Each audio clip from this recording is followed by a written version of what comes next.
عثمان نے خبر دی، انہیں شعبہ نے، انہیں قیس بن مسلم نے، انہیں طارق بن شہاب نے، اور ان سے ابو موسیٰ رضی اللہ عنہ نے بیان کیا کہ میں رسول اللہ صلی اللہ علیہ وسلم کی خدمت میں جب حاضر ہوا تو آپ بطحا میں تھے، جو مکے کے قریب ایک جگہ ہے۔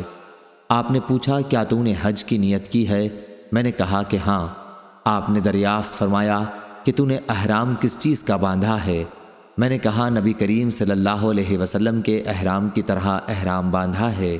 آپ نے فرمایا کہ تو نے اچھا کیا، اب جا۔ چنانچہ مکہ پہنچ کر میں نے بیت اللہ کا طواف کیا اور صفا و مروہ کی سعی کی۔ پھر میں بنو قیس کی ایک خاتون کے پاس آیا اور انہوں نے میرے سر کی جوئیں نکالیں۔ اس کے بعد میں نے حج کی لبیک پکاری۔ اس کے بعد عمر رضی اللہ عنہ کے عہد خلافت تک اسی کا فتویٰ دیتا رہا۔ پھر جب میں نے عمر رضی اللہ عنہ سے اس کا ذکر کیا تو آپ نے فرمایا کہ ہمیں کتاب اللہ پر بھی عمل کرنا چاہیے اور اس میں پورا کرنے کا حکم ہے۔